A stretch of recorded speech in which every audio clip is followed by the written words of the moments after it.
On a distant and embattled planet called Edenoi, a young prince named Dex is given great powers by his grandfather, the king, and is sent to the planet Earth to protect it from the advancing evil of Count Dragon and his vicious insectoids. Once on Earth, he is adopted by a kind family and learns to live as a human. With his companion Phoebus by his side, Dex is ever vigilant, ready at a moment's notice to call on his powers to become Masked Rider.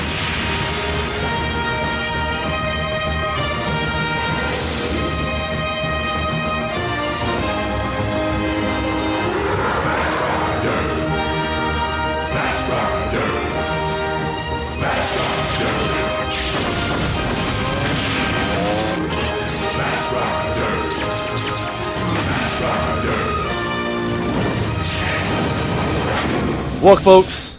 It's a brand new year. At Morphin. New year, who this? Yeah, new year, who this, and such. And how's it going, Prime? On this, well, guten Tag, my friend. How's 2 weeks in 2018 treating you? Is it 2019 yet? That rough, huh? It's getting there. Yeah. But I will say this. I recently started watching Ultraman Geed, and I know I've been tweeting about it. So I'll try not to hijack this podcast talking about how fun and comfy Geed is. But like, if you do have a Crunchyroll account, I recommend watching that. If you just want to just dip your toe into some Ultraman, because so far, like, I haven't been on my Ultraman since around Mobius or so. Yeah. But if you want to just get a taste of it, I recommend Geed. It's real simple, real straightforward, and it is so far the most Super Sentai-ish Ultraman I've ever seen.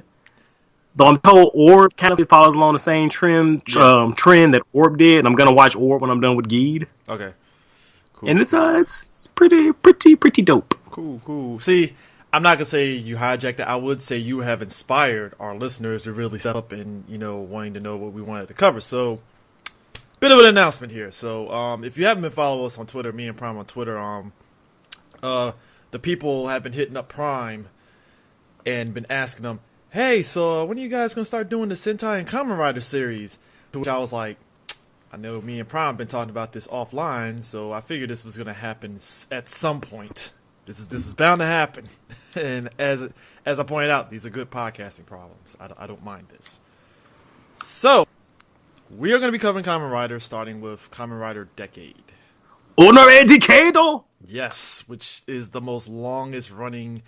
You know what? When I watched Decade, I didn't understand. Like, I saw the meme before I watched Decade, and I watched Decade. I was like, okay, now I get where the memes come from. It's actually pretty funny. It's pretty hilarious. I mean, how long has that show been off the air and we're still quoting that shit? I know. Damn, Decade came out. Did it come out around the same year? Decades ago. Yeah, you know what? Was it decades ago? Was it literally decades ago? It was. Hold on. Do the math. Double O's. Hold on. Double O's Forze. Oh, shit, 2009? Oh, fuck, you're right. It's close. Shit, fuck it. Yes. It's a decade. Yeah, it's a decade. Now, I remember this when they said they had the announcement for Decade. There was that, thing they do when they bring it out of the cast and they talk about what the show is about and they show the suit off and they show the henshin sound. Let you hear the henshin sound and all of that. Yeah. And I remember, I wish I could remember who it was. They had a guy on the mic talking and he's like, we chose the word decade for blase. And he said, moving forward in the future, we want you guys to pay attention to names like Kamen Rider, Century, or Millennium going forward and moving on and going forward. So it's been almost It's been almost a decade since Decade, and I'm still waiting on Kamen Rider Millennium, man. What's up? What's going on? What's happening? I don't know. It's weird because I remember seeing clips of Decade when Shinkenger dropped. And it's ironic because then the following year Gokaiger came out. I'm like, why couldn't Deck come out the same year as Gokaiger? But shut up.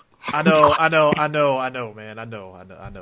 That would have been like ridiculously meta as hell if they did do that. But hey, I mean, it would have made their crossover would have made some of the most sense. Though I will say that I feel like maybe they did that so they can like, okay, so what do we do right in Decade? What do we do wrong in Decade? Okay, let's not do that in Gokaiger. Because how can a Decade came out, like Decade was never meant to be a full, 40, 50 episode show. It was just done as a short, anniversary little miniseries. But I also think, and don't quote me on this, I don't know how accurate this information is, but it was also done to break up the rigorous schedule doing, Sentai and Kamen Rider like back to back, because a lot of the people work on the same shows, like Mr. Red Ranger, the suit actor who's been every main Kamen Rider and every main Red Ranger for fucking years. So, and I can imagine it's hard transitioning, and switching back and forth from one style to another, Anyway, a lot of the same writers, a lot of the same people, a lot of the same work. So Decade was done, I think, to break up the monotony, so you're not launching two products simultaneously, because before then, they were both new Kamen Rider and new Sentai, they all both started in February, right? If I remember right. Yeah, by September. That's when it started, yeah. September. Yeah, so launching two shows simultaneously. Oh, no. Back up. It started in January, so it was a week after Shinkenger dropped. Yeah, so they dropped in Decade to break that up, so it wouldn't have to, and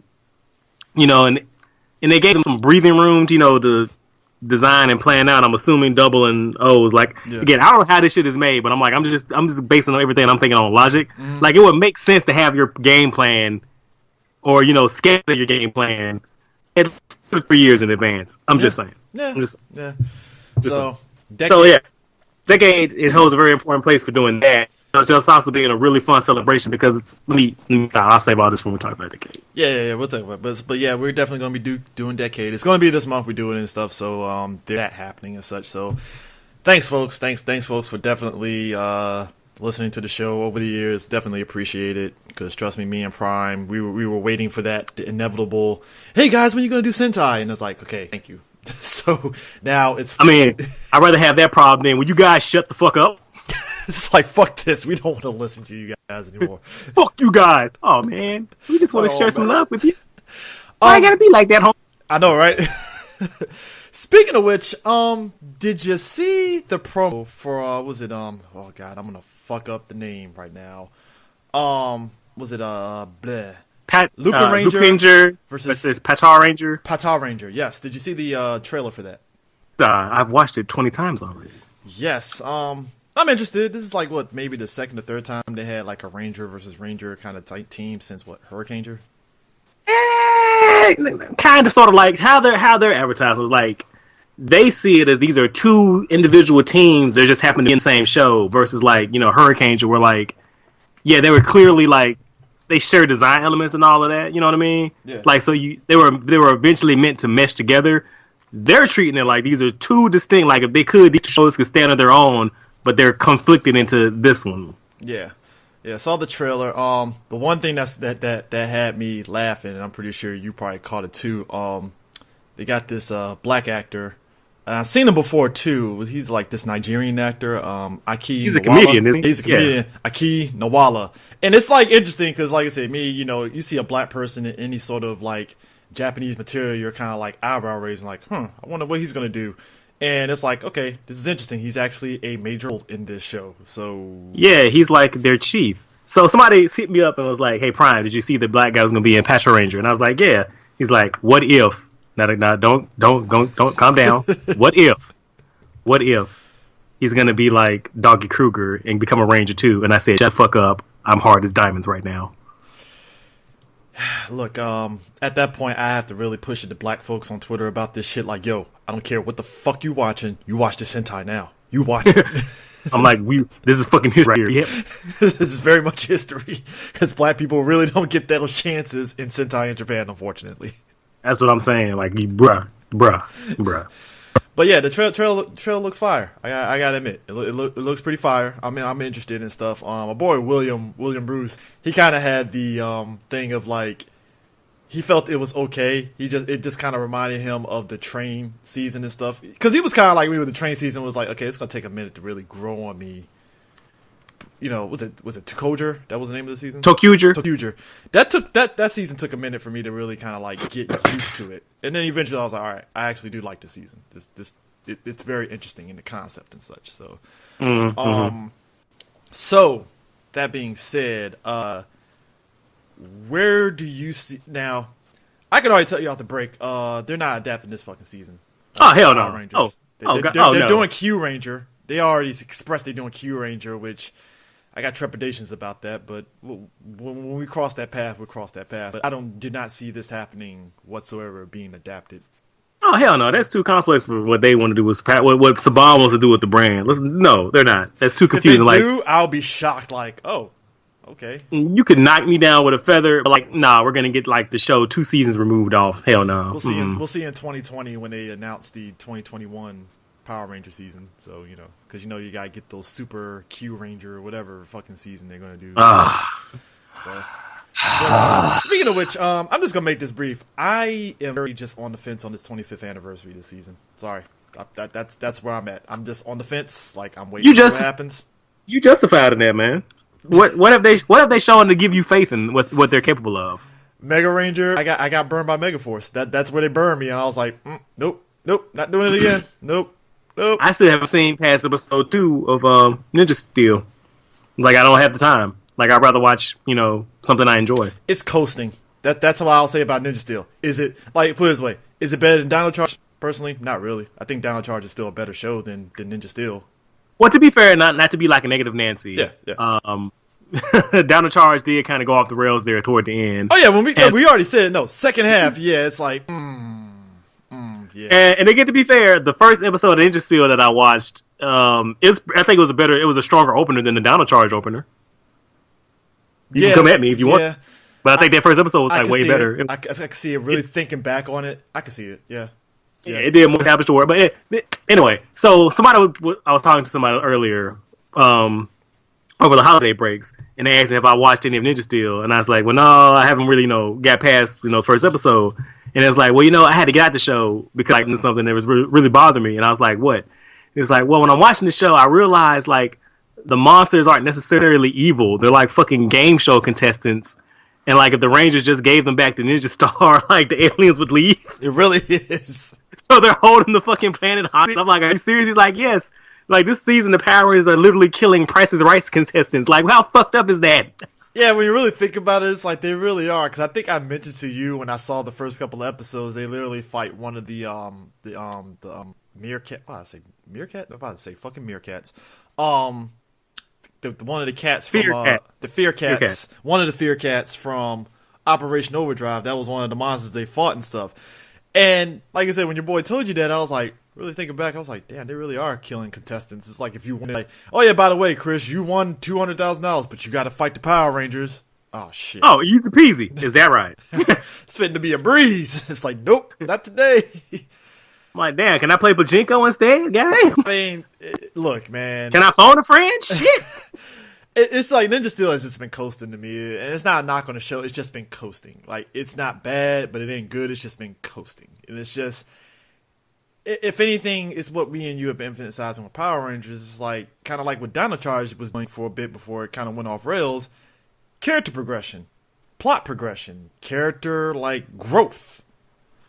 That's what we miss, and I'm not getting that with Ninja Steel. And you keep saying coasting, and I kind of feel like that's how the brand has been going for it since it came back with Samurai. Like they're just coasting. Like Samurai, I understood the coasting. I understood it greatly and stuff. But it's just once you got to like Megaforce, it's like, y'all really are just super coasting, aren't you? Oh, mega level. That's a super mega fail. Yeah. So, like I said, trepidations on 25th anniversary. I'll see how it plays out and stuff. Like I said, I do not want to buy into the hype right now, so I'm just gonna. There's hype. Where is this happening? It's hype from people that wanted to make it more bigger than what it is. From the usual suspects and such. Which is ironic because even Bruno from MMPR Toys is like, nope, I'm gonna hold back. I don't want to be excited. Don't want to do it. And you can see he really wants to hold back of not being excited because he's just like, nope, don't want to do it. You're not gonna again. Yeah. So, but anyways, moving on. I'm looking back. Apparently, the Zeonizers, you can actually buy them, and they're going for $119. Oh, excuse me. I beg your pardon. Yeah, Legacy Zeonizers. If you go to Big Bag Toy Store, they're going for $119. I'll catch that shit on the clearance. Yeah, we'll see. Just like I got the other two Morphers, so I'm good. I just got the fucking Power Sword, so that should tell you something where I'm at. So Yeah, man. The Legacy Golden Power Staff is going for $179. Ooh, mighty. That might be a later in the summer before San Diego Comic-Con purchase, possibly. Hold on. Does that make me the Gold Ranger? Do I get Pyramidas? No? Okay. I mean, I held it at San Diego last year. It got some weight to it. I'm gonna say like the Saba and the Dragon Dagger didn't cost that much damn money. Like what the fuck, Bandai? Saba was like 80, I believe. He's like 80, 75, and I got him for like 65. Yeah. Dragon Dagger was about 80 and stuff. Power Sword was the one that was like 100, which makes sense because that shit. I can see it because this was huge. Weight. That shit got some fucking weight. This stuff, ginormous. Yo, let me tell you something, dude. The Golden Power Staff, it's like two size of the show, and that shit gets weight. Like I could probably knock somebody out with that shit. Does it shoot energy balls? I wish it did. I mean, shit it's heavy. Like it ain't heavy, but like I said, it got weight to it. Like I might hurt somebody with that shit. I wouldn't get that to it. Put it this way, I would not give it to some 6-year-old kid to swing around. Put it that way. Hey, Johnny. Bam. It's like, why is my son bleeding from his head? Why? Like, we're playing Power Rangers. You sure there's Power Rangers in that fucking UFC? Like, what the fuck?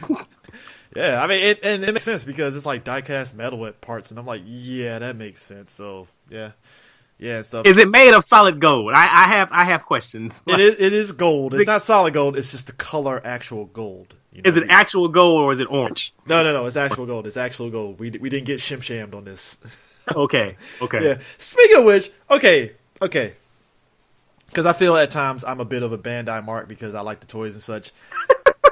You said Bandai mark. I feel I'm a little bit because, Power Rangers, I feel I have to. I want to make that a meme. I find it crazy how I have to go to Walgreens to get some goddamn Power Ranger toys. That's a motherfucking shame. Have you seen that shit? I was like, because everybody's like, oh yeah, I found these, I found the Dino Thunder figures and the Zeo figures in Walgreens. I'm like, get the fuck out of here. And I'm like, I walk into my local Walgreens. I'm like, son of a bitch, they're here. And then on top of that shit, like, it's so surreal because in my Walgreens, like, they still got like backstock and shit. Like, there's still Super Samurai toys on the shelf. So I'm like, here are brand new Legacy figures, and here's a fucking Spinhead Antonio from like 6 years ago. What the hell? Hey, I ain't gonna lie though, man. I actually got both of the Black Panther figures from Walgreens. So shout out to them. I didn't have to walk into a Toys R Us to find them. Hey, yo, and that's not bad. If you got that Walgreens card, it's dope.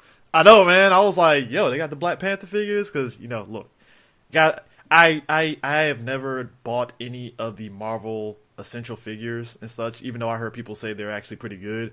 But I was like, I guess I gotta buy Black Panther ones for this Dora Milaje one that they probably will never release, or maybe they will like 10 years down the road. I don't know. Yeah, and I really go in there and get it. Really hope it's about all you body shit with me, because I went to a fucking e-store and I see a roll of Dora Milaje. Somebody get their ass whooped. Please believe that. I'm fighting somebody.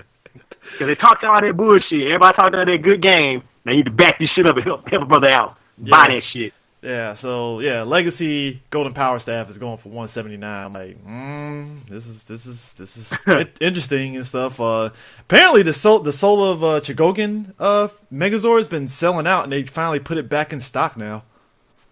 I mean, that's good. I didn't know. I mean, shit, I didn't know people were buying it for the $300 price tag, but I guess it was fucking worth it. That's the one reason I haven't jumped into Soul of Choking, because I don't want to fall down that rabbit hole. Like, I can't. I really don't. I don't either. I gotta eat, man. I can't. Just don't. Like that Voltron, that Big O, and that it's tempting. It's tempting as fuck. I told you last year when you show me that fucking Voltron and said you could put a payment plan, I had to walk away. I'm like, don't do that to me. Don't offer me payment plans. All right, don't be doing that shit. All right, you trying to make a motherfucking star? It's like, you put $50 down, you can put $50 a month. I'm like, don't do that to me. No. I mean, bro, don't say that. Don't say that shit. Why are you speaking evil into the world, bro? Why are you doing that? Don't tell me I can pay $50 a month on this shit like it's a car. Don't you dare? How dare you, sir? Oh man, so the Granger Legacy helmet, that is going for $119 too. So yeah. If you want the Legacy helmets, by all means, I guess go for it.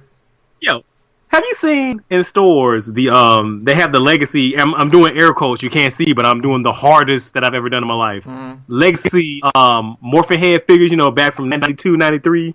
Those, yeah. those vintage ass figures. Like I saw the packaging, and like I guarantee the helmets. The helmet the flip ones. Yeah. How much are they going for? I haven't seen how much they're going for. I just seen like them. I haven't even because I haven't picked them up and looked at the price. But like I just see them in stores and I see them online. But like looking at them at close inspection, like I really should have checked the price to see how much they want for them because I guarantee you, they damn mine. I guarantee you, they didn't produce jack shit new. That's just stuff they had back in the warehouse in stock because that's the same exact. They didn't repaint shit. Like I guarantee you, that's the same exact stock back from '93. All they did was take that shit, put in a legacy box. Yes, put it like the little, because it's the same actual packaging. It still has the same fucking tattoo in them. I'm like, you are not gonna sell me. I still feel that they at least went through the effort of repainting them because some of them were probably sitting back there for so long they just faded off and they're like, all right, we gotta repaint these shits because we can't. Hell no, they ain't. I'm telling you, man. I'll put money. They ain't do shit. I'm sitting back and I'm questioning myself. I'm questioning my morals if I even try to buy them. Because that was one of those toys from Power Rangers I wanted and I never got. So I'm like, I will send you. I will find you one in a thrift store and I will send you one. I'm tempted just to go to eBay and just say, hey, who's selling one for $5? I'll buy them shits. Like, oh man. Oh my god. Man, how dare you? I'm offended. You offended? I mean, you telling me that now. I'm like, oh, well, shit. Never mind. I mean, I want to be surprised. I want to just be like, I'm hoping I'm making a joke. But like holding one in my hand and looking at it because I still have a couple of Morphin flip head figures like from the time period, like in the packaging. Yeah. And like looking at it, I'm like, you guys just put this in the fucking legacy box. How dare you? Oh man. So couple things. This just dropped early this morning actually. Before we started recording. So Me and Prime talked about our trepidations with this Power Ranger Shadow Grid comic that's coming out from Boom.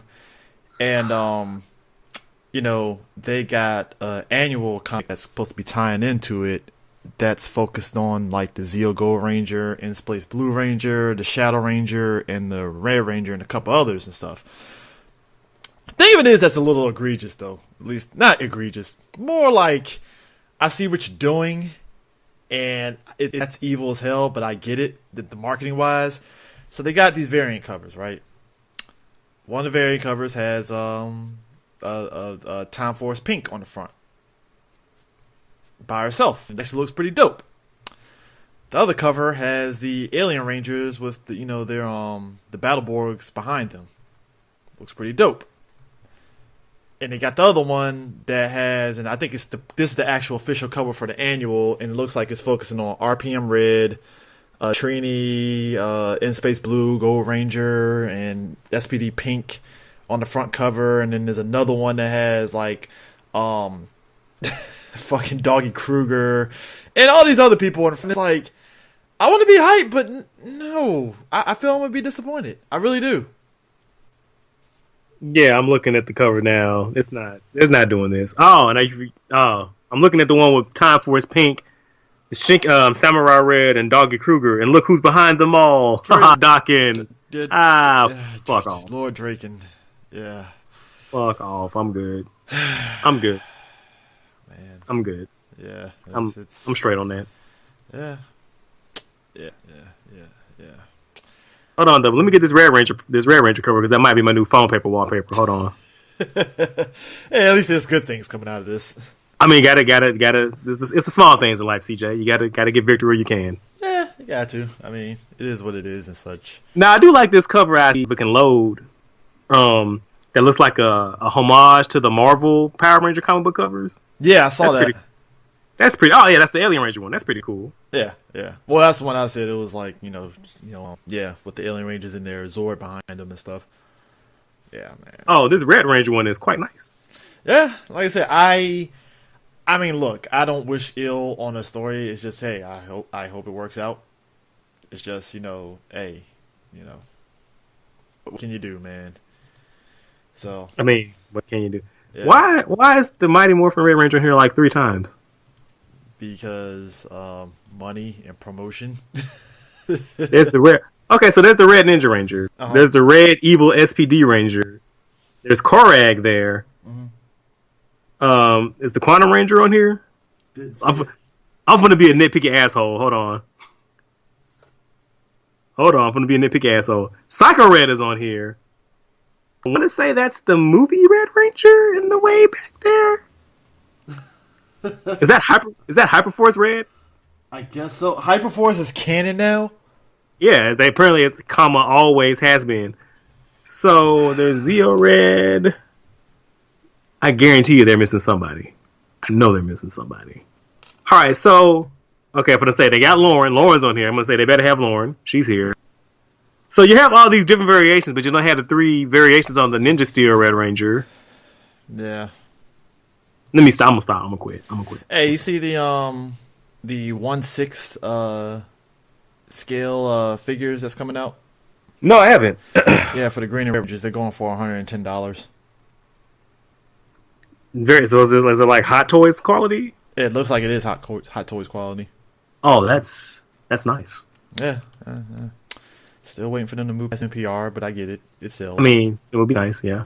It'd be very nice. But so yeah, I guess that's basically it. I should ask you, what are you watching in terms of like the Sentai and Kamen Rider stuff? 'Cause I'm just now catching up with Q and stuff. Oh man.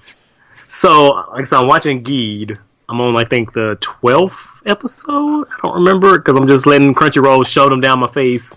Yeah. I'm catching up on XA, and I just got to when he got the gold star power up. Okay. And I'm gonna try to start pick up back on Q Ranger sometime this week or next week. All right, cool. Yeah, I'm going back through Kamen Rider Kabuto because there are certain episodes I kind of fucking, for some reason, I kind of had a kick in wanting to see more Kamen Rider Kabuto fights because I forgot how badass, some of the characters were and stuff. Mm-hmm. In particular, Stag. Yes, Gattack. Yeah, Gattack, and how awesome his character was in that show. Yeah, my man Kagami is the man. Yeah, just him going full blown. I forgot, like when he got, the actual Gattack, Morphin and stuff. Why I say Morphin? Belt and stuff. He started going full blown superhero about it, and I like that. Yo, like Kabuto has some really good fights and some really good moments. Like one of my favorite moments from Kabuto was, that fight after where Gattack went berserk and Kabuto had to like stop him. Yeah, they did. But then the hoppers rolled up and was like, "So I heard y'all were talking shit." Yo, I heard the hoppers in the show. I forgot they were straight regulating on motherfuckers. Man, they would just pop in, pop out, whooping air ass. I just remember when they whipped Sassor's ass. They whooped his ass. For the rest of the episode, he was walking around with them trying to be their fucking friend. It's like, come on, guys, please. I can be cool, too. I can be cool. Because when they were walking down the street, he was wearing that fucking top hat and that ratted-ass coat. Yeah. It's like, come on, guys. Dude, it reminded me of that meme where the homeboy, I forgot what movie it was, and he was like, how's it going, fellow guys? Just a skateboard and a backwards hat. Yes. Oh, my God, man. Hey, quick question, though. Maybe I missed it. Did they exactly explain how Kick Hopper and Punch Hopper got their morphers and such? Because that was one. They did not. It's just implied. You have to draw assumptions. Okay. As far as I can remember, as far as I can tell, and I might be wrong because God forgives. It's been several years since I watched Kabuto all the way, but I think it's only implied that got it from Kagami's father.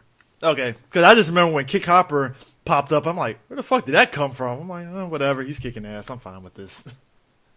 I mean, that intro scene with the boots though. Look, yeah. I that gave it to him, but I was like, no, that wouldn't make sense because Zach wouldn't make some shit like that, especially after they booted Homeboy out the fucking group. So yeah. But yeah, I've been kind of watching that, and also finally got through Ninja Steel finale and stuff, and I'm like, okay, that happened. So, wow, is it that bad, homie?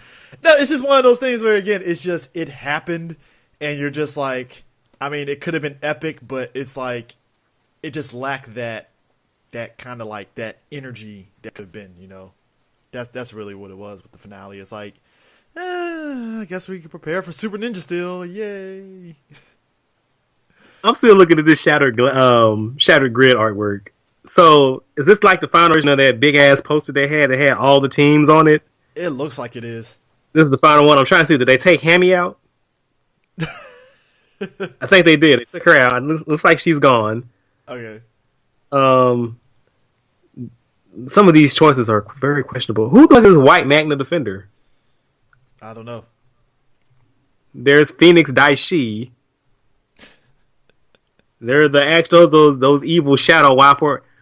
Like, what the fuck did they just go on Wikipedia and just in every Power Ranger or every evil Power Ranger team and just like, let me just draw all of these together. I think that's what it is. It's just to get people like, who's this Ranger and who's that Ranger? And it's like, that's fine, but you can't just do that, guys. So there's the White Stranger. I also see there's Lord Zed's evil Spandex Ranger.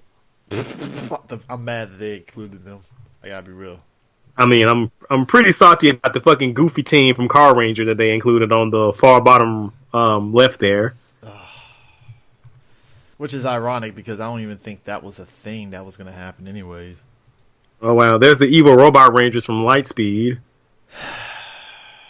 Man. No, for real, though. Who the fuck is this White Magna Defender? I think they just made it up. Being dead serious. Because I'm trying to see, is Real Magna Defender on here? Maybe. Is he from a video game? What about, is the Nova Ranger from that DS game on here? No? I bet you included DS game that I never played. Look, I'm trying to find justification. Like, if they got this guy here, then this guy should be here too, is all I'm saying. I guess. I don't know, man. A lot of this stuff in this Did I just see the Orange Ranger? Did I just see Boone, the Orange Ranger? I know I didn't. I did not. Hold on. I didn't. Did I? Did I really? No. Hold on. Are these Drakens like evil Enforcer Rangers with the cloaks and shit? That's the thing. It's like, I think they're including just everything up to this point. It's like, alright, I guess. I mean. This is like a fucking Where's Waldo of Power Rangers. Wait, hold on. I think they did. There's a, wait. Hold on, what site are you looking at it on? I'm on Twitter. Hold on, I'll retweet it. Alright. Live podcasting, folks. Yeah, live podcasting on this one, because this is like, I'm like, the hell's happening? We raw. Because I'm sorry, I didn't mean to get sidetracked. I was like, look at this picture, and I'm like, I'm trying to like it. I really am. Yeah, I see it now. I'm like, okay, they really just went who's who of fucking Power Rangers on this shit. God damn. Yeah, this is the fucking Where's Waldo. All right, so look, check out, bottom right. Who is that underneath Hunter? Is that supposed to be the Green Samurai Ranger, miscolored badly as fuck? It looks like it is. Oh my god, look next to him. It's the fucking evil putty Power Rangers. Dude, it's like, with the black gloves. Oh my gosh. You know what it is? They include the robot fucking Lightspeed Rescue group. And they included those evil Shadow Rangers from Wild Force. Wow, A-Team. Who the fuck is the Red Ranger with the popped ass collar? I don't know. Hold on, with the pop collar, is that you sure ain't the Samurai one? No. Next to he's above the Green Ranger, Tommy. I don't even know. Yeah, right below Mr. Fun. Like, who the fuck is this guy? Dude, I swear it looks like they just had somebody throw some Power Rangers on there, palette swapped a bunch of ones, and that's it. I mean, White Magna Defender, which I gotta be real about this. I think he was supposed to be black, but they just kind of fucked it up. Because they did make him black, kind of like not mesh well with the Black Ranger that he's under. Like, wow, like that's not how shadows work. But okay. Hey, I'm trying to give justification here for this. Wow, homie. Yeah, I need to go. No, you're good. I'll definitely include this on the show notes because this is like, what the fuck? That's definitely the White Stranger. There was the Wild Wild West Rangers, though they forgot the tassels, but they kept the scarves. Okay, the scarves just to signify that. Okay. I'm still trying to figure out who the fuck. All right, no, they did. There she is. I see her. There's Hammy. She's still there. Yeah, I see it. That's wow. That is some pull right there, man. They include the fucking Zed Rangers. That's wow. Yeah, really though. Putty Rangers, like you said, the Putty Rangers, and yeah, you know, from the football episode with the black gloves? Yeah. Ugh, wow, man. That's fine. All right, but like hold on, it has to be because then they add some stuff and they changed the background color of this. Yeah, so it's like that. It's still not the final art. Yeah, not the final art. So this is. I don't know what to tell you, man. I really don't. I mean, but sure. moving on here. I got me and Prime got an email that I definitely have to read because we got this like middle of last month, and it's from a guy that it made me and Prime's day easily. So I'm gonna read. It's from Tommy Trainer. Subject, what up, my dude? You guys rock. Each one of you deserves to be blown by the base guy bitches for at least 5 minutes a day. Prime is their most base token I have ever met and seen and should have mad fangirls. I found Morphin Metacast and listened to every episode as I drove all by myself on my last tour every day. It felt like I was having a conversation with both of you, and that's how I know you're doing a podcast right. Wherever you guys live, you can all come to my show for free and have 21 fangirls lick your buttholes. Do an episode on Mummies Alive and He Say Rider series, and I'll ship blueberries. Love you. Let me tell you something. I had to leave my desk laughing my ass off when he said, I'll ship blueberries. And even 21 fangirls licking your buttholes, I was like, okay, wow. No lie, no bullshit. No bullshit. I'm getting that shit printed out, and I'm getting that shit put on my wall. That is amazing. And I told Prime this, and Prime was like, forward it to me. And he was like, dude, that is the most hilarious shit I've ever seen, period. First of all, I'm fucking humbled as fuck. Anybody thinks that of us at all, period. Same here. So, thank you. I mean, I'm terribly humbled. And secondly, where do I stand in line for the salute? Like, where does that happen? Is it like a queue? I'm not big on it, but I'll make an exception in this situation here. Hey, look, if he's offering, I'll try anything twice. I'm just saying. All I'm saying. Just to make sure I don't like you. Gotta have it twice just to make sure. Just to be sure. Man, yeah. So thank you. Thank you, sir. Did we hold up real quick though before we start up on the show? Did we get anything on Twitter in regards to Mass Rider? I got one comment that I'm gonna have to totally. Okay, that's fine. That's fine. Yeah. I just want to be sure. So, anyways, folks. So we're gonna get to the coup de grace here right now. Mass Rider. We had talked about Kamen Rider Night. For all the issues that it had, you can still watch that show and be like, all right, cool. Enjoy it for what it is. Even if 3 clip shows. Yeah, even with 3 clip shows, you can still kind of like, all right, I appreciate the effort, guys. There was love here. I mean, yeah, there was. Let's just say there was good hustle. Good hustle here. Mass Rider, on the other hand, this was again Saban really just capitalizing on his Power Rangers phenomenon and stuff. And while I feel he did get success with VTubers and to an extent Beetleborgs, I'm gonna say now, hold on, don't you put respect on Beetleborgs' name now. Like for a minute though, this shit was bigger than Power Rangers. Okay, yeah. The kids did.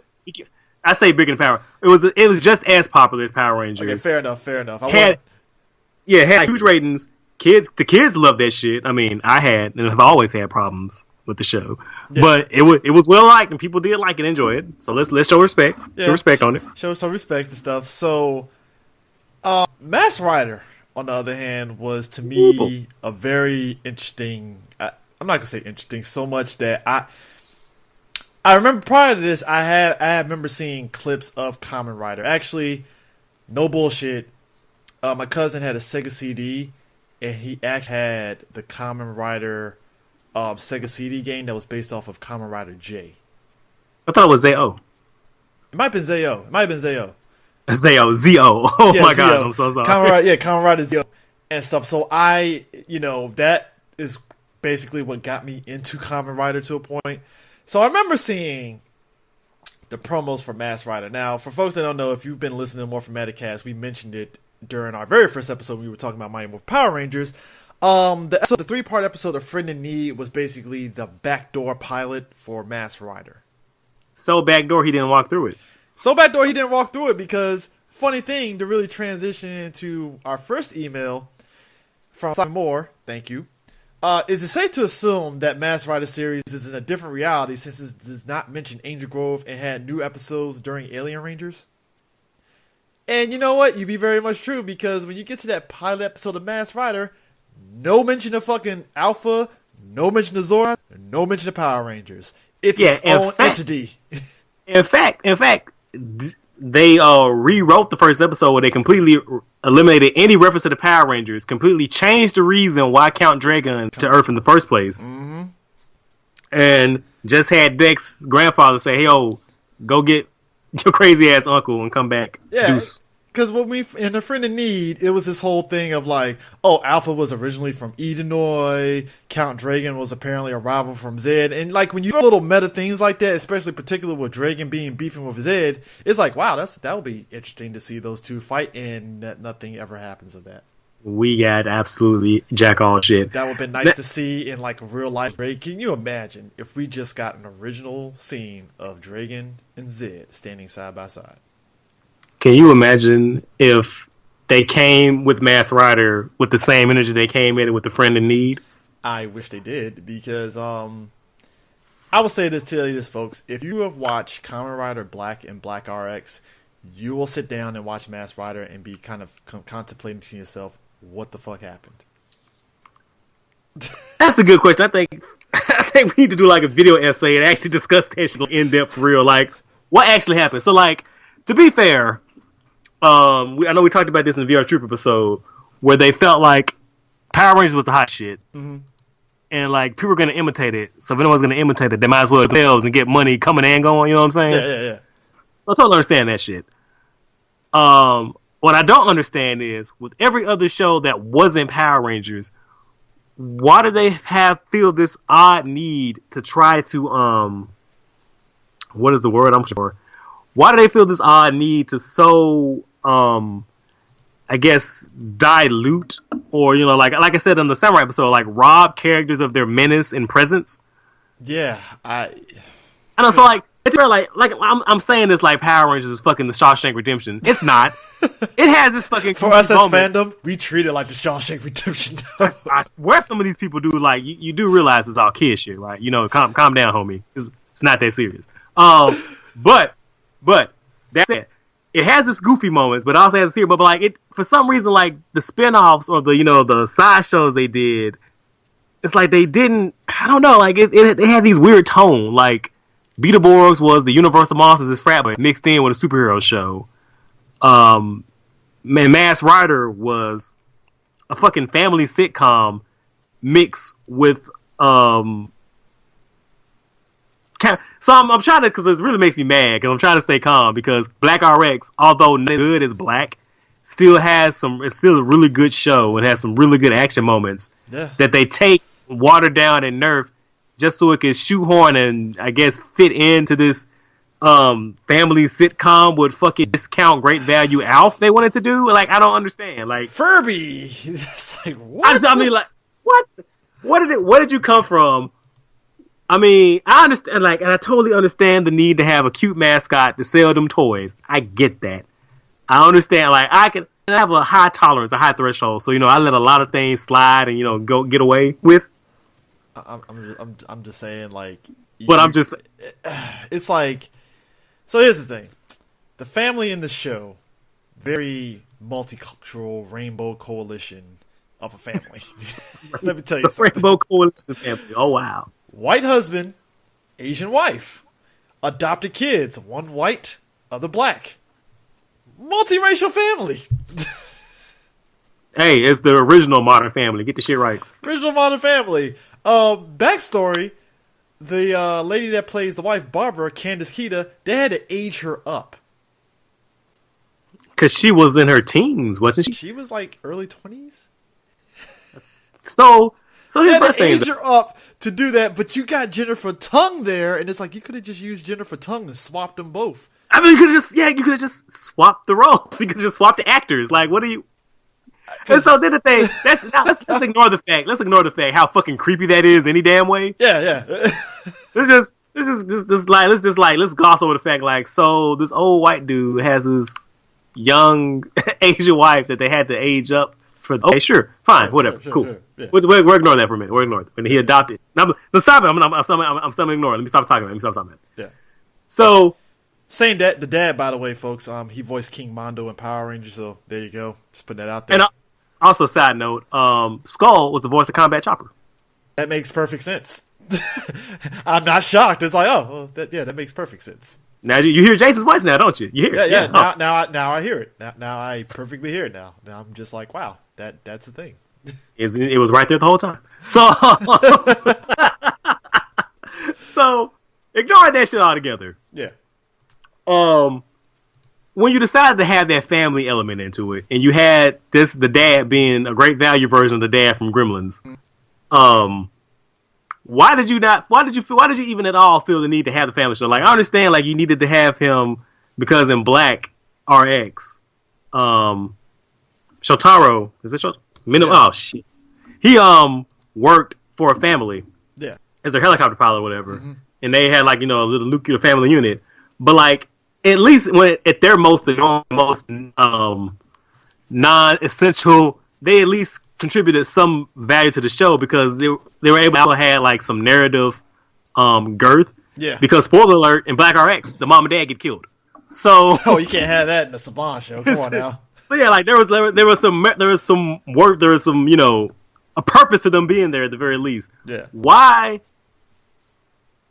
did they have that family? And then, like, I understand, multicultural, yay, all around. I get that. I totally understand that. I get it. No, it's important. Believe me, again, as a black dude, I understand representation and seeing yourself reflected in media is an important thing.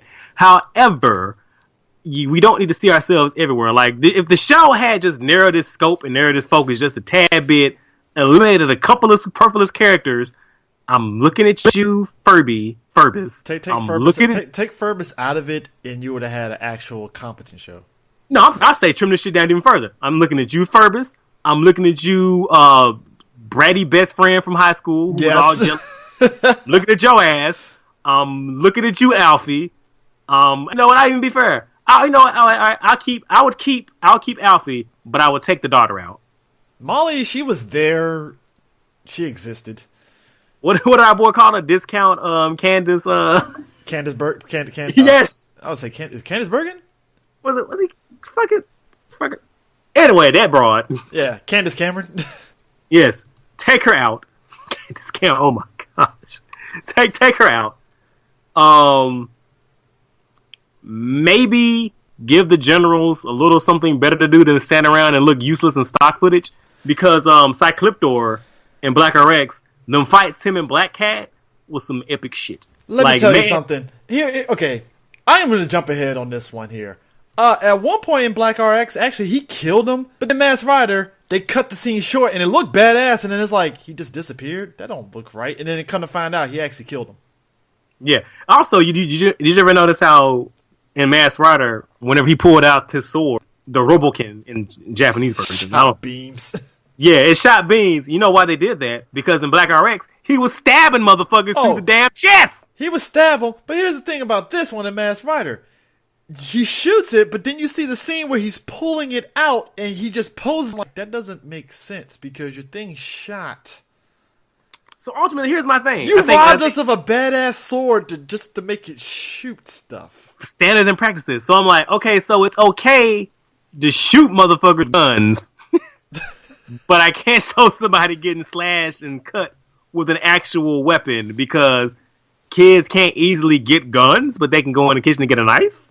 I had to say, I forgot this show had 40 episodes. And it sneaks up on you. It really does sneak up on you, man. I was like, does she have 40 episodes? I don't remember half these episodes. And you don't because it's those exposable. And I think when you just said about the how they cut around Bastion, I think I just don't know what I was trying to touch upon earlier. Yeah. I think the problem is who is this show for? Because you're taking a show, Black RX, who was aimed at an slightly older audience. And you're taking it and you're trying to mold it in with a shit sitcom that you're trying to be all ages family friendly, and it does not work. It don't. No, it does not. Don't know what to tell you guys. It does not. I mean, I understand you want this show to be loved by many people because you make that money, sell that merchandise, but you got to take a step back and go, hey, what's our core audience? Yeah. Let's try to maintain that core. Yeah. I mean, it's and like you said, it sneaks up on you, and you're just sitting back like, so who is this marketed for again? I don't understand. I was like, at the very least, Beetleborgs, it picked audience and it stuck with it. You know what I'm saying? I was like, oh, you like Universal Monsters? You like this and you like that? All right, cool. We'll give you this and we'll give you wackiness and you'll be fine with it. hey, look, we want our show to age slightly younger. So let's also shoot a lot of original footage to reflect that, because as hell we can have a lot of Beef Rider footage because these cats were jacking. Yeah. Well, it's funny. And again, too. Oh, go ahead. I'm saying again, like, if you don't believe me, I want you to go on YouTube right now and look up Black Beat versus Blue Beat. Yeah, that shit was in the most spectacular choreographed fight you've ever seen in anything ever. Yeah, it's like, because, okay, so the generals, right? When you look at them, they look interesting. They look interesting. Oh, they're interesting as shit. Very cool interesting. As fuck. Very interesting. You got Cyclopter. Like Two-Face? Yeah, Two-Face, him. Nefaria was interesting because it's funny. I felt that she was kind of like the prelude to what we got with Toxica and what's her face in Lightspeed. Oh yeah, Viper. Trakina. No, Trakina. Yeah, Viper. You're right. Yeah, Viper. And like, I think unlike Viper, I don't think Dragon really looked at her like, you're done. I'm gonna kill you kind of levels here. I'm pretty sure they were smashing. They're smashing. Oh yeah, of course they're smashing. Dragon was the one I wish that they actually showed him and Dex fighting. I really wish we would have gotten that. I wish we would have got like some version of that fight from Black RX when he turned into that monster form and they fought. Yeah, because here's the thing, folks. It got 40 episodes, so the technical last episode that they finished filming, it was called The Invasion of Leewood. This was the episode that they took from, I believe, was it the Black RX movie? Either a movie or a special, or I think it was the an episode before the final two. Yeah, and it had all the previous Kamen Riders, including the original one. And I gotta admit, as a kid, saw that episode and I was marking out a little bit. I mean, yeah, it was if you didn't know better. Yeah. I mean, again, up to that point, I only knew about Kamen Rider ZL, so seeing that, I was like, oh my god, there's other Kamen Riders? Oh my god, like, and that was dope. But then you watch it now, and it's like, this is like Megaforce levels of cheap. Oh, ooh, boy. Oh boy, you talk about lazy. Ooh boy. That was Megaforce levels of cheap pop. It's like, god damn it, what the hell, man? It did, like, I can understand the need to world build like that because they talked about it. So I'm trying to remember the episode because it's like the mass words of past. So the whole we talked about the whole Mass Rider is set on the planet Edenoi. Yeah. And it's about this mystical power that goes from bloodline to bloodline. Was it Bloodline Pass? Bloodline Pass, King Lexion gave his grandson, because Dragon, the backstory is basically Dragon wasn't necessarily worthy of it and stuff, so he was pissed off and... It was a dick? Yeah, basically he was a dick, and Lexion gave it to his grandson, and, you know, Dragon was like, fuck this shit, I'm gonna attack Earth instead, and boom, there you go. Yeah, so it's past the powers itself pass on. Again, I don't want to talk about how I don't like how they turn these things into powers instead of tools like they're supposed to be. Yeah. But anyway, so the Mass Rider powers gets passed down from bloodline. So here's my question then. So if it's all the same power, right, because that's how they explained it. Mm-hmm. So whoever gets it is expressed differently in each person. Is that what you're telling me? That's what it seems like it is. Okay. I'm assuming. I mean, I guess. Sure. So here's my question. So it was King Lexion's at first.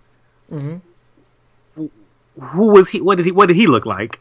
I don't know, because I mean, we got Warrior 1, Warrior 2, Warrior Commander, V3. Amazon! I am Amazon! ZX, Strongman, Rider Man, and Mass Rider X. And I'm like, okay. Sure. The Amazon folks, that line got memed to death. Because, like, they take the names and they keep their original names. Yeah.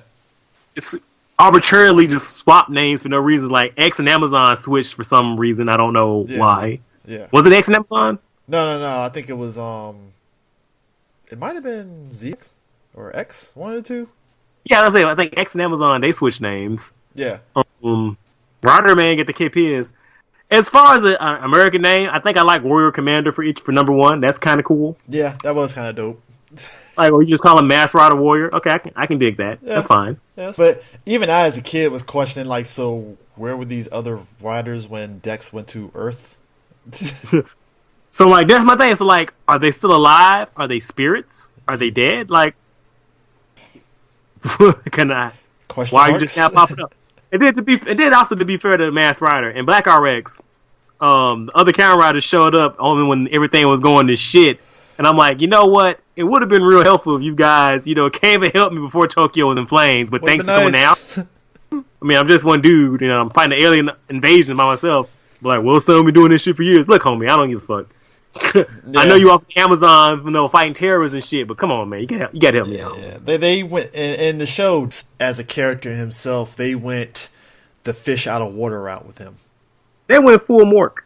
Yeah, they went full Mork. Dex eating a box of, like, he's supposed to drink the milk and he's eating the side of it and stuff. And he's very naive to everything and stuff. And I'm like, again, I never saw growth with that character. It was just from 1 to 40, just weird 100% of the way. Well, and also, again, I'm trying to be nice about it. If anything, the only thing that really kept me really invested in the show, aside from the footage, was TJ. Yeah. Ted Jan. And I feel like he's a pretty good actor. Given what he's been given with. Again, what he's been given with. Yeah, I mean, because he was right around this time that he was doing this and stuff, he was doing a lot of, like, kid-type movies where he was doing martial arts and such anyways. Cause I think it was like, it was this movie I remember called Tiger Heart. Oh! Yeah, he did that. And it was this 2-movie thing that he did called The Magic Kid. Again, doing martial arts and stuff. So, like, again, he was pretty good. It would have been nice to see him do something past Masked Rider. Like, hey, maybe Saban could have had him on tap to do some other show or whatever. Because Saban tends to do that. Maybe he could have came back and made a Power Ranger at the end of the show. Like, could have reused an actor. Yeah. Or, I mean, shit, Kamen Rider Dragon Knight. I wish they brought him back for that. At the very least, that would have been nice. I mean, I would have loved for him to have been, what was his name? The Vent Master.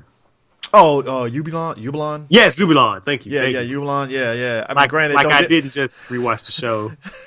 Don't get me wrong. I like Mark Dacascos too, so it's like, it's been tough. Yeah, I mean, he could throw him a bone. Shit, he could have been the leader of the Great Value MIB. He could have been something. Yeah, just to get that homage. Or hell. If you bought the license, he could have just been Black RX, or he could have been Black. I don't know. He could have done something. Yeah, that would. Yeah, but I mean, it's just like Dex is a character. I like certain ideas of what he is. Like I say, he cares for his father. He wants to go after his uncle. I wish they did a little bit more showing that relationship with his uncle at the very least.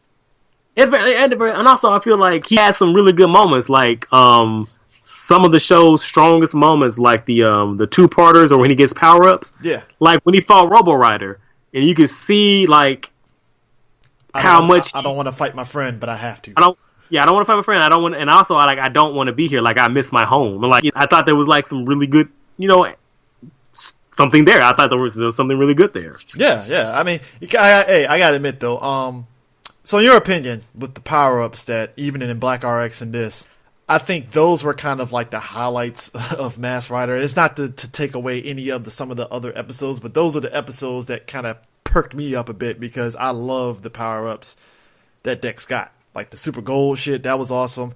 And what I like about the power-ups and stuff, I like power-ups that have like certain elements to it that kind of like doesn't make them broken. So when he's in Super Gold mode, right, he gets a super strength upgrade, but he doesn't get much mobility in it. He's become Robocop. Yeah, he becomes Robocop, basically. With the gun, too. It's actually pretty dope. When he goes into Super Blue mode, he becomes just agile as hell, but he doesn't get the super strength attached to it. Mm-hmm. But he gets a badass fucking sword, too, and also Chopper gets an upgrade, too, as well. Mm-hmm. So I like those little small upgrades and stuff. I think I'm trying to remember what was the implications with the Super Blue thing. Did he just get it for one episode and that was done? No, it became a standard power-up. I'm trying to even remember how he got that shit. Hold on. Kind of Super Gold, they made that out to be a big deal. That was 2-parter and everything. Yeah, that was their fucking Greenwood Evil. What are you talking about? Shit, man. Hey, look, man, when he fought Robo Rider, aka, because I think in Black and Black RX, he was like a continuing, like, Shadow Rider was like a continuing force going into Shadow Black Moon. RX. Yeah, Shadow Moon. One of the best evil riders of the franchise. And so the fight in Black RX happened to be like a rematch. So, and I don't want to get too much because, like, to talk about Shadow Moon will be to talk about Black.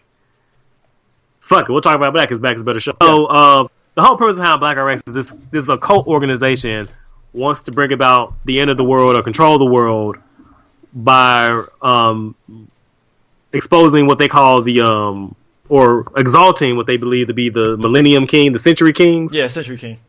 And it's these guys who become black and become Shadow Moon. Yeah. And so the terrorist organization Golgum isn't a terrorist occult organization. Golgum. It felt like more of a cult organization. Yeah. Well, I mean, the whole plan about what was it? The was it Golgum that did the trains running off time shit? Yeah. Yeah. Yeah. They just fuck. They also, you know, that also spawned the meme like this could be a plot by Golgum, which is on par with the Honore Decado in terms of mileage we got of it. So anyway, these assholes, you know, standard shit they want to bring about the end of the world. But the real of the show is like the relationship between Black and Shadow Moon. Like again, they were friends, and having to see Kotaro go through that struggle of having to like, I don't like what these fuckers did to me. I don't like what these fuckers did to my friend, and having to go. It was just an interesting show seeing his growth with what's been burdened onto him. Yeah, yeah. I mean, and the thing of it is that what I liked about the Super Gold is, like you said before, is just you got a bit of kind of like, I don't know, it was like there was a little bit of continuity, particularly with Dex's friend and stuff, because he kind of had this whole like, why are you here on Earth, dude? Like, who are these people? And then by you get to the end of the second of the two-part, he's like, okay, I get why you have such deep, you know, love for these family and stuff. All right, we're cool. You know, and he actually bonds with Molly, actually, a bit. So I was like, oh. Because Molly was trying to smash. Yeah. She was, you know, nudging in Dex like, hey, so does your friend have a girlfriend? Just pointing out. Does he? She wanted. She wanted. What? She wanted what? I said she just wanted it. You know, the thing of it is, I will say this. It would have been nice to actually get an episode with the family doing stuff with Dex, because I never really saw that. Yeah. Just one episode where they sat down and they're just all interacting with one another. Just, hi, Dex. Bye, Dex. See you at school. Blah, blah, blah. And that's it. Mm-hmm. Maybe you would have preferred to see him actually become a part of the family? Would have been nice. Would have been very much nice. But like I said, a lot of the stuff, because you know what's funny? And maybe this is a stretch here. Dex kind of reminded me of Ryan Steele from VR Troopers. In what way? In terms of like, and maybe it's just mainly the voiceovers that he was doing, and just in terms of, I guess, the acting and stuff that he was putting forth. Well, I agree with the ADR. He did some really spectacular voiceover work. Yeah. You know, that was kind of one of the things that pops up in my head. Yeah, it had those things and such. I mean, again, like the world building with the other Masked Riders, could have a little bit better and such. I don't know. It's just a lot of episodes was just stock. Like they had an episode where he had to save their grandmother. You know, just little things like that, and trying to intertwine that with Black RX, which is a very dark series, it was just kind of weird. And more often than not, you had Furbus stuff involved too, so it was just like And to their credit, they did some gymnastics to try to make it work. It's just like it just didn't. Yeah. And I mean, I applaud your effort. And our boy Metro Boomin on Twitter, I saw him mention this. Did you just love the song, the music that they used that got reused in the Digimon series? I mean, they shit. They had to use it, and I feel like if we had to take away anything from Masked Rider, I think they took the best part of it. Yeah, that's true. You know, I will say this though: Masked Rider did make me appreciate Black RX's rider. Isn't it though? I mean, to be fair, I think.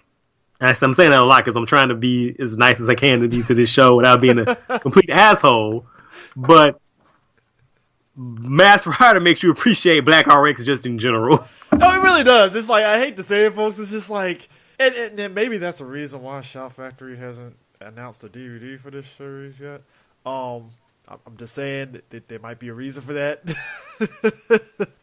And at least it shows us that Saban does feel some shame. There's shame here. Because you know what's funny? Vern Troyer. Yes, Mini-Me. He was actually the suit person for Furbus. Indeed, he was. Yes, he was. And I gotta admit, looking at screenshots of Ferbus and watching the show, Ferbus is a little creepy. You know, like if that suit was sitting in my room in the dark and I wake up and I saw that shit staring at me, I would have to just throw it outside and just burn it. Nope, not today. I mean, that's on some. You remember the ABC show Dinosaurs? That's how creepy it felt to me. It was like, oh, when dinosaur with it. I like dinosaurs. I like dinosaurs too, but you gotta admit, man, if you saw one of them soup things just walking inside your house, you'll take a step back for it. Like, well, if I saw one of those things walking in my house, I'd be like, first of all, what good shit was been pumped into my vents? Because I want to get that bottle so I can have it for future reference, future use. I ain't talking about during the day, problem. I'm talking about you wake up at night and you just getting some water and you saw that shit just walking in your presence. You'd be kind of like, oh, what the fuck? What good shit have I been on, or has been pumped into my house? Because it's some excellent shit. If I'm out of all the things that I could hallucinate, if I'm seeing dinosaurs, oh my god, that'd be my first response.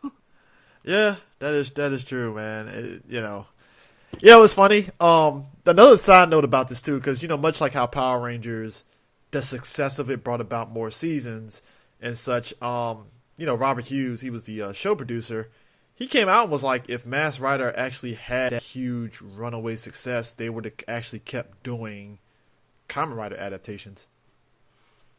Well, thank goodness for small favors then. Because if this was the quality you're going to bring to it, I think we got the best world. What came after Black RX? That was it. There was a hiatus. So I got as far as TV shows, there was a hiatus. To which I'm like, if you were going to adapt more, what were you going to do after Black RX? I feel like maybe they would have doubled back and did Black. That still would have been kind of like a really weird thing, because then you would have to reference Count Dragon and all of them again.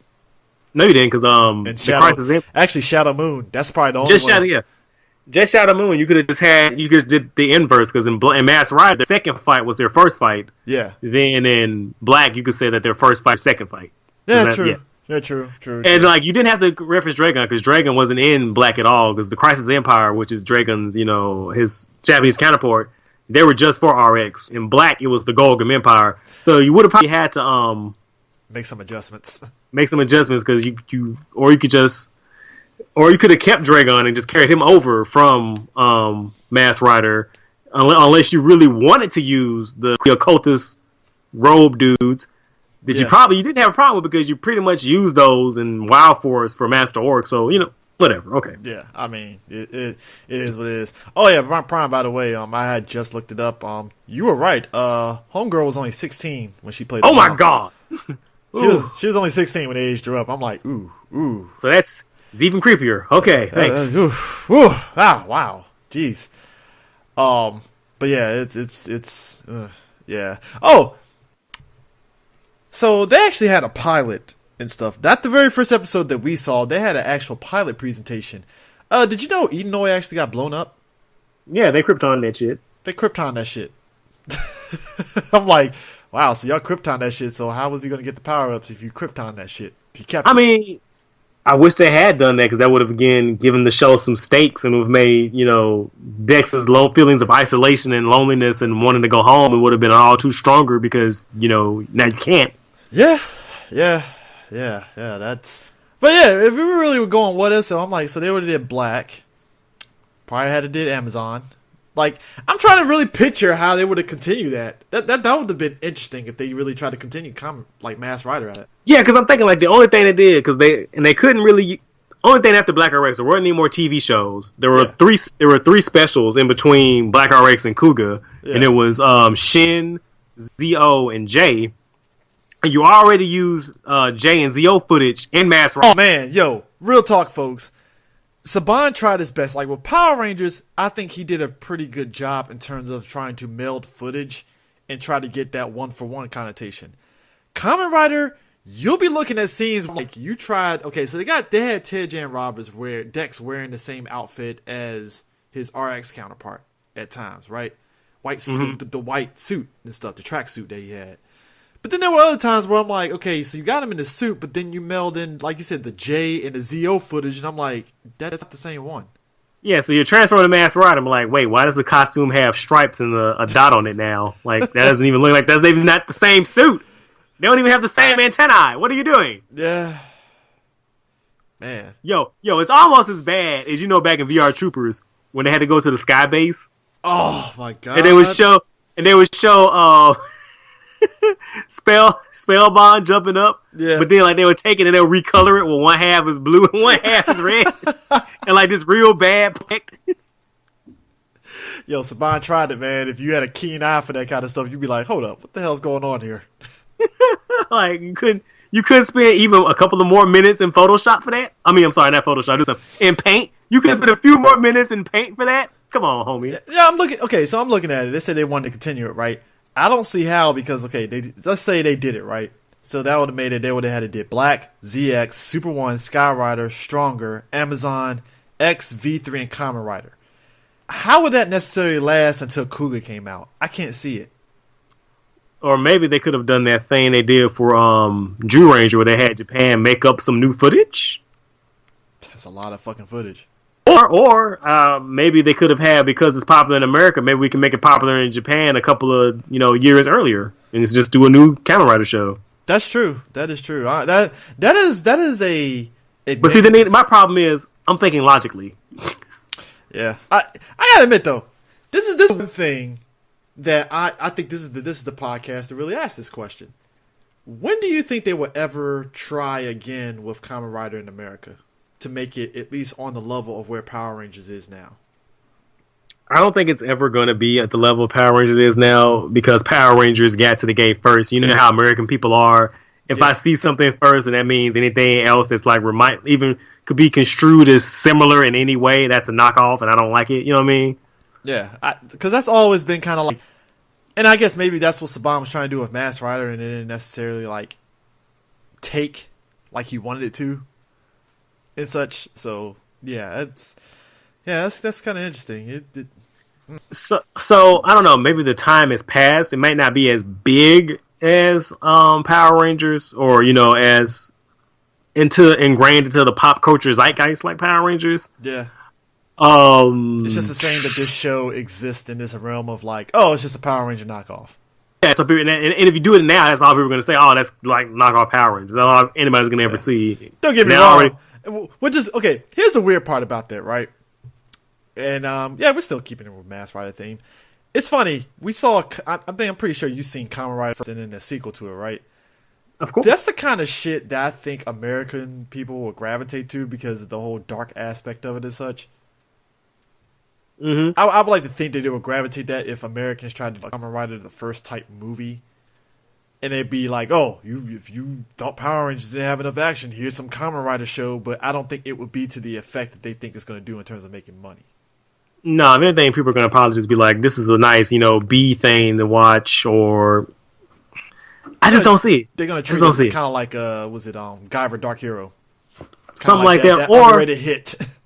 Yeah, I just don't see it. And I've said for years, if anything could work as a big Hollywood movie, I feel like Kamen Rider could, because what do you have? You have a college student who's a motorcycle enthusiast who gets kidnapped by a terrorist organization and turns into a cyborg. He escapes and then dedicates his life to fucking up those terrorist organization's plans. And that would have been nice to see. So, if anything can work as a big budget Hollywood movie, I feel like that could. Yeah. Do I trust Hollywood to do that? No. No. Let's talk about Dragon real quick. About Dragon. I like Dragon as a character. He did have that menacing aspect to him and stuff. Even though his voice sounded very monotone, but I guess that was kind of purposely done and such. Yeah, like I said, I wish that they actually show him and Dex face-to-face talking. Yeah, some interaction with them would have been quite nice. Because again, it's one of those missed opportunities with the show where I wish that we saw some more backstory other than just verbal stuff. To see that interaction with King Lexion and Dex and them kind of having that talk. Or like you said, Dex and fucking Dragon having that fight. If you're going to end the series on the invasion of Leewood, fuck it. Might as well fucking put Dragon down there and have that fight. I'm saying, and they could have done that. And hold on. Well, hello, Hiei. What's wrong? You hear my cat in the background there? Yeah, I do.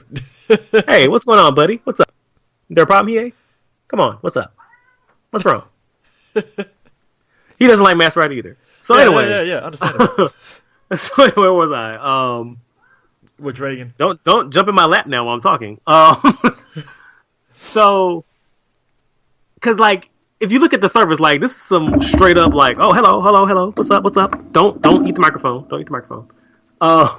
So if you're gonna do that shit, because like his backstory is, look, I want to kill nephew and take his power. Like that's some Shakespearean shit. Like he's leaving on the table. Dope. All right. And like you're not doing anything with it. Like, does he care? Like, did he grow? Like, can we see like something or not? Don't tell me. I'd rather you show me. Like, can we see like how was Dragon with Dex growing up? Like, did they ever interact with each other? Did they talk? They implied that he's wearing that mask because King Lexion basically scarred his ass. To which I'm like, I would like to see that fight. That would be nice. I mean, it could have been. It could. That also meant that. Oh, did they mention? I'm trying to remember. In the friend of need, did they imply that it was Zed that fucked him up? No, they did not imply Zed that fucked him up. It was just implied that like Eden. But the thing about this show is that whenever his friend comes back, it's always implied that they're in dire straits on Edenoi, essentially.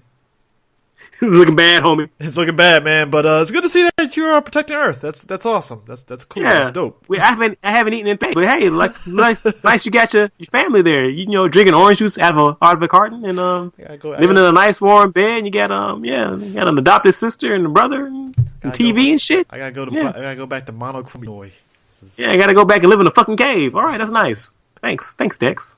Yeah, but keep the good fight though, Mr. Prince. Keep it up. Keep it up. Gotta keep it up, man. It's Need to be fair. Dex could be like, well, fuck you, man. I'm fighting a one-man army. What the fuck? I'm fighting against a literal army. John, have you seen their fucking spaceship, dude? It's a fucking scorpion thing with a dragon head on it. Which is badass, by the way. Fucking lasers. Yes, it is. Yo, that fight in the double decay war movie? Yeah. Where all the riders fought that shit is dope as fuck. Look, man, look, I really felt Dragon Knight gave us a taste of what could have been with Masked Rider and stuff, and it's just like, because understand, folks, to go from Dragon Knight and then go back Rider, it's like, I don't want to shit on it. There was like maybe 5 episodes total out of the whole series. I could say, oh, it was actually interesting and stuff, because it's like, again, I'm watching the show for the Sentai footage, for the Kamen Rider footage. That's about it. I mean, that's really all there is on the table. That's all it has to offer. Because at least with Power Rangers and even BR Troopers, you can even say Beetleborgs, I can at least say, okay, when they were out the suit, they had some goofy moments. Beetleborgs, they had goofy moments with the monsters and some of the kids with their interactions at the comic book shop. All right, cool, fine. VR Troopers, young adults and their lives and stuff. They got to save the Kung Fu Dojo, or Caitlyn is actually... Gotta keep the lights on. I gotta eat, nigga. Gotta keep the lights on and stuff. Caitlyn doing actual reporting. All right, cool. I'm with that. That's awesome. Power Rangers. Oh shit, Ernie's Juice Bar, and then later in the seasons again they're dealing with young adult shit. All right, cool. I didn't get that in Masked Rider. That's the thing. Like if they at least kept me engaged outside of the stuff, it would be interesting. But it's not.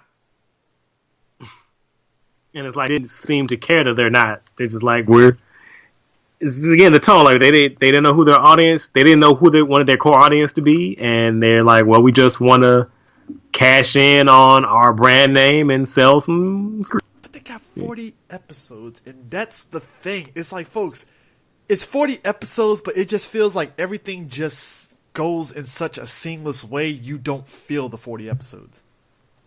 Oh, I felt that shit. Did you? Because everything just kind of it was just blurred. Yeah. That's why I felt that shit, because it's like a dredge to get through. Can we just... Because Invasion Leewood technically was supposed to be the last episode, but the last episode was literally like, Count Dragon pumping his mind, kind of like the Worm Burrows and the Search for Spot. Well, no, from Wrath of Khan. And they try to take over Dex's brain and stuff. Didn't work out. Rex kills the fucking monster, and that's it. That was the last episode. I'm like, huh. Better that than the Christmas show. Got a good point on that one. I forgot. Again, this show had one Christmas episode, right? I think it did. It did, yeah. You're right. It did have. It's amazing. The show premiered September '95. It ended the following year in November before Thanksgiving. Yeah, then they burned off the rest of the show in syndication. Yeah, they burned it off. It was, and then you know what? I think that's why I didn't know it had 40 episodes. When you're watching the syndication, everything just together. Mm-hmm. So they really just pulled together like all the best of episodes. Because I remember they played Super Gold and when he got the Super Blue shit so many times. And I don't know whether that says a lot about how people was paying attention to the show. Because I sure wasn't. I mean, it's. And I mean, every episode that you see is stuff that Power Rangers deal with. Like I said, oh, he got something to plant in the brain. Well, I think Power Rangers did that. I think that was a thing. You know, Ferbus is getting into shenanigans, which is every episode. Okay, I mean, we've seen that before. I mean, when has that not happened? You know, oh, we got clones of the family. Seen that in Power Rangers so many times. So oh, look, my adopted mom, she swapped places with the bad guy. Like, we saw that in Power Rangers when they tried to make Kimberly Rita. Yeah, that was awesome. You know, again, not me and Prime are saying they should have went dark. All I'm saying is a little bit of effort would have helped, just a little bit. All we ever asked, CJ. People think we were like the hardest critics. Like, trust me, we're not. There are people that are way worse than us. We're just like, man, we're actually pretty nice to this show. Actually, I'm like, just effort. That's all we ask. Is all we want. Just show me that you care. Look. Maybe this is a stretch. I watched Tattoo Teenage Aliens. At least there was effort there. At least you can see people who care. Like and it shows. Like if everyone comes to work and they care, come like they give a fuck, it shows in the product. It's a stupid ass show, but goddamn, they put some efforts. But at least the people who showed up for that show, they seem like they showed up and like they came and they cared. They showed up to work. Yeah, I mean, don't get me wrong. The actors on Masked Rider, don't get me wrong. This is not taken away. I feel the actors on Masked Rider, they did what they could with the material that they were given. But it wasn't doing them any favors either. No. Again, to be fair, Masked Rider, Mr. TJ, I think he led the show adequately from what he was given. The family, including Molly, the mom, and the dad, they weren't that bad. Albie, he's a kid. He's a kid, child actor. I'll give him. I'll give allowances, but whatever. Yeah. I mean, you know, he did kid stuff. I mean, at one point there was an episode where apparently he swapped places with Dex and became Masked Rider for like an episode. Know, which was okay, fine. So hey, kids gotta be inspired to be Masked Rider too. Yay! So I don't know. It's funny too because the show. I think because the Kamen Rider. I think the creative and such was it Shotaro Ishimori or Ishimori. Ishimori, yes. Yeah, he actually wrote some episodes of Masked Rider. I mean, he's a good one. Now, I do know there's a powerful that said that they were so unhappy with Masked Rider that they said Americans can never touch Kamen Rider again. I don't know how true that is. That hasn't been proven. So I think that hasn't been proven. I think that's us as a fan base is like, man, Japan probably shits on this fucking show. Well, and within good reason they should. Yeah, they should. But I mean, this is one of those things where I think we just come up with all these little things to really kind of like stick it to them. And it's like, yeah, guys, we get it. You hate the show. Hey, look, I get it. It is what it is. I'm not happy with it either. But like, you don't have to make up shit. Yeah, that's because a lot of the people that wrote the show, they were the ones that were basically looking it up and stuff. All these people that were writing the show, they were ones that did shows for Power Rangers and, like I said, Mr. Knights of Terra Noga and all of them. So Saban literally has a cabal of writers that he used for all those shows. You said cabal. Like they just... It's his cabal, man. I mean, you got Ishimori on that one. Obviously, Shucky Levi. Margot McCain, she was on, like, all the shows and stuff. VR Troopers and all that stuff. Was it Joseph Kirk was on all those shows, too. Yeah, he had his own cabal. I'm mad you're calling it a cabal. I'm calling it a cabal, man, because why not a stable? Why you gotta make it sound so damn sinister? I'm making it sound sinister because you're talking about. Let's be real about this. VR Troopers, Masked Rider, and Beetleborgs, they all were around that 95 to 97 realm that existed.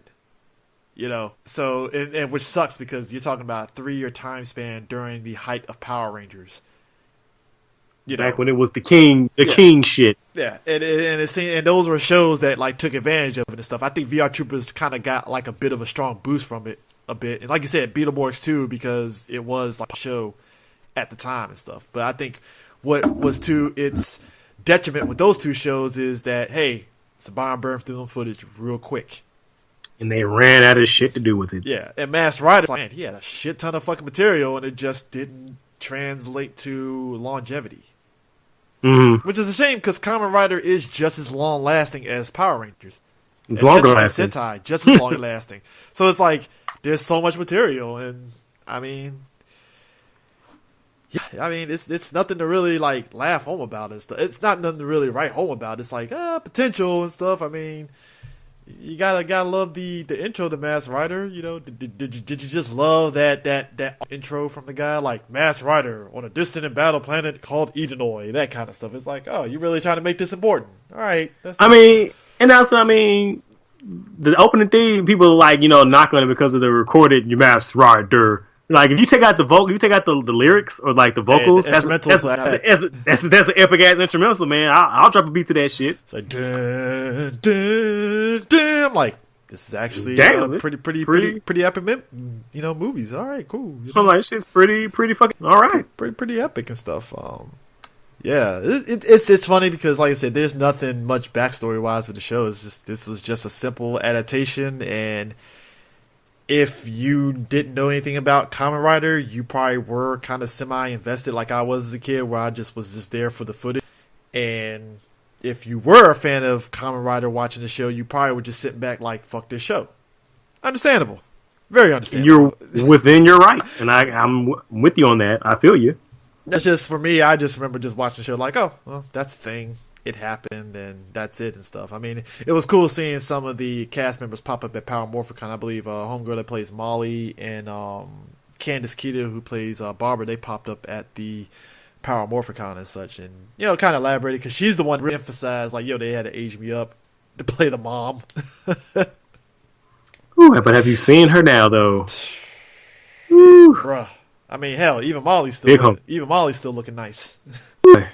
Ooh, boy. Oh, man. Yeah, man. It's crazy. Funny thing is, too, man, a lot of the voiceovers from anime popped up, like, doing voiceovers show. Like, Wendy Lee voiced Magno in the show. Which, I gotta admit, I like Magno and Chopper. They were awesome. I liked them. Yeah. I like the idea of the talking vehicle. That was actually pretty good. Again, I'm a mark for Knight Rider, so seeing that shit, I was like, yes. No, you know, they added that for Masked Rider. You said what? They added that for Masked Rider. If I'm not mistaken, in Black RX. They talked. Did they? Yeah, they didn't talk. It's implied that they are sitting it, because I know in Black, there's a story arc. I remember Black, that bike drove by itself, so I'm like... ran away from home. I remember that shit. So I'm like, there's some sentience there. You know, it was kind of like the Cars in Car Ranger. Mm-hmm. Probably like that. So, but I mean, I give it the aspect that they at least gave them some personality and stuff, because otherwise, if it was like the cars from Turbo and stuff, it would be like, so they just drive and that's it? Okay. That's fine. I mean, nothing wrong with that. Yeah, it's all good and stuff, but, you know. But, got any final thoughts about Masked Rider? Was there any other stuff on Twitter outside of Metro Boomin mentioning about the music from Digimon and stuff? I think that was it from all my end. And also antagonizing you this morning about Ectophase Activated, which, hey, shout outs to Dragon Knight for at least saying Kamen Rider. I'll take that, even though I would love Henshin. That would be nice. Or just, you know, transform. Or like, you know, in the old Hawaiian dubs, they would say Rider change. But Ectophase Activate. That just seems like you're doing too much at that point. And to be fair, again, I'm trying to be fair. It sounds just as equally nonsensical as Morphin Time. So true. But it doesn't have that zing again, like it's Morphin Time. But then again, to be fair, it's Morphin Time does make sense, because you're saying it's time to change. You're literally saying, I'm about to change. It's time to change the time anyway. Yeah. It's just one of those, like, oh man, it didn't hang. At least in like Kamen Rider Dragon Knight, it's like, oh, Kamen Rider. It's like, all right, cool, I'm fine with that. They transform, fine. You know, like I said, I'm a fan of Henshin and, you know, all that stuff. It's dope, man. Just, you know, it's funny. Think back on what they could adapt it and such. Again, coming off of watching Kabuto, they could really adapt Kabuto now if they wanted to.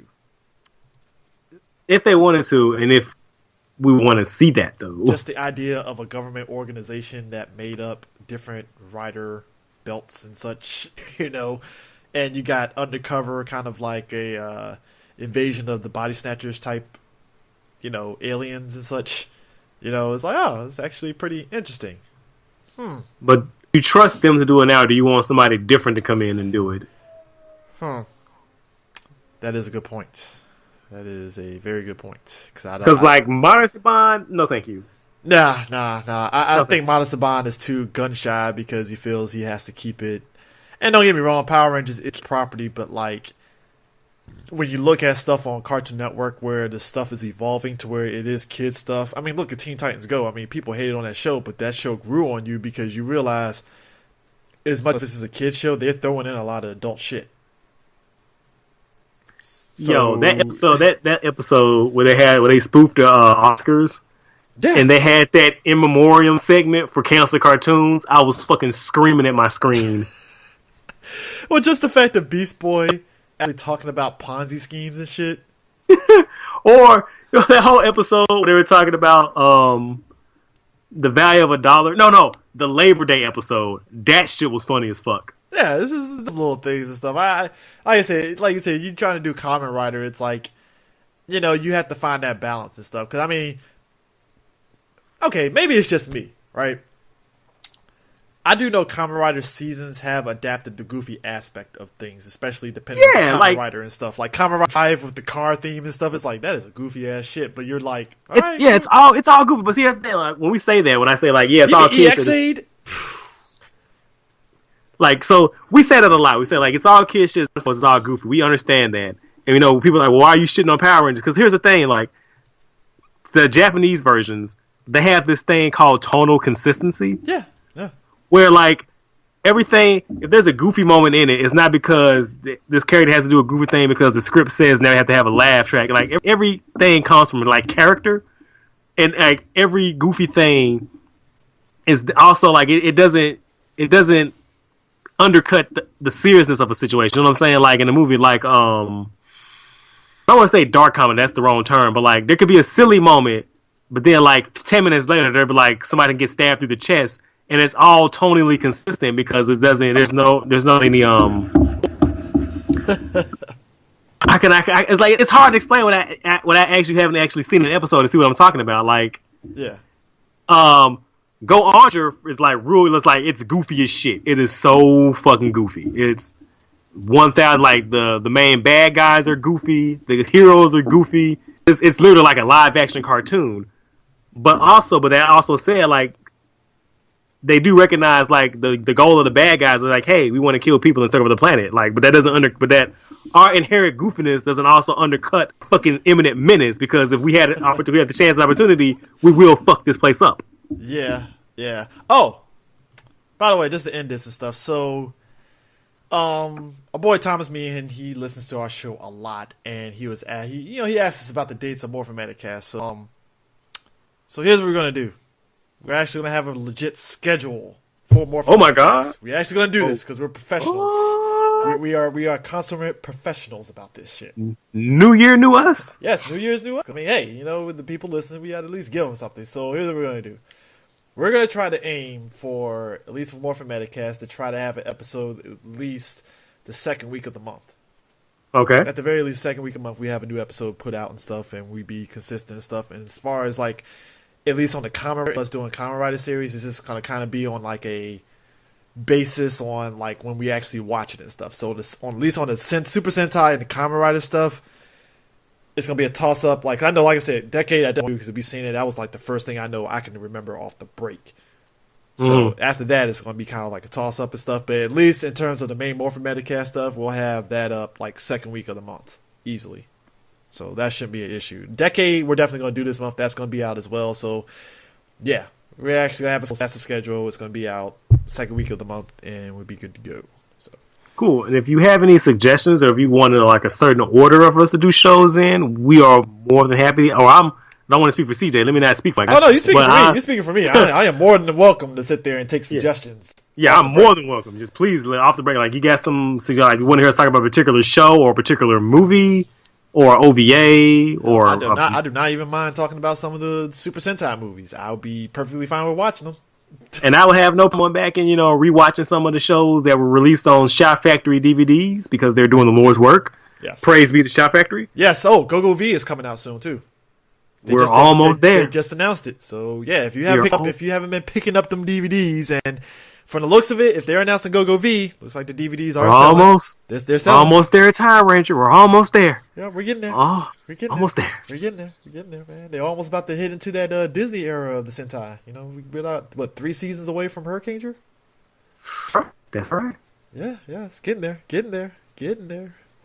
What a time to be alive, my man. Yeah, it is, man. It's great, man. That means people are buying the DVDs. This is amazing. But physical media is dead though. It's dead. It depends on the show. It is dead, but yeah, it's getting there. Hey, you know what? I'm joking. I'm joking. Don't take me seriously. Because I hear that shit all the time, and I go to my store, and every new movie that comes out, if I go to Target or Walmart, explain to me why. If it's a new movie, like the fucking shelves are empty. I mean, I gotta say this though. I can understand on the music end why people would say that. That makes perfect sense. Even though I do feel some people still buy CDs and stuff. There are cars that still got CD players in the cars. Not even joking. My Chrysler has one. Yeah, my car has one too. So yeah, this is definitely going to be interesting. So yeah, that's it for Morphin Metacast this week. Like I said, like Prime said, you got any suggestions and stuff, hit us up on Twitter. You can hit us up on our email, 3blackgeeks@gmail.com. And yeah, that's definitely kicking off 2018. So I guess we'll see you next time for Kamen Rider Decado. So we'll catch you later. Peace out. Auf Wiedersehen.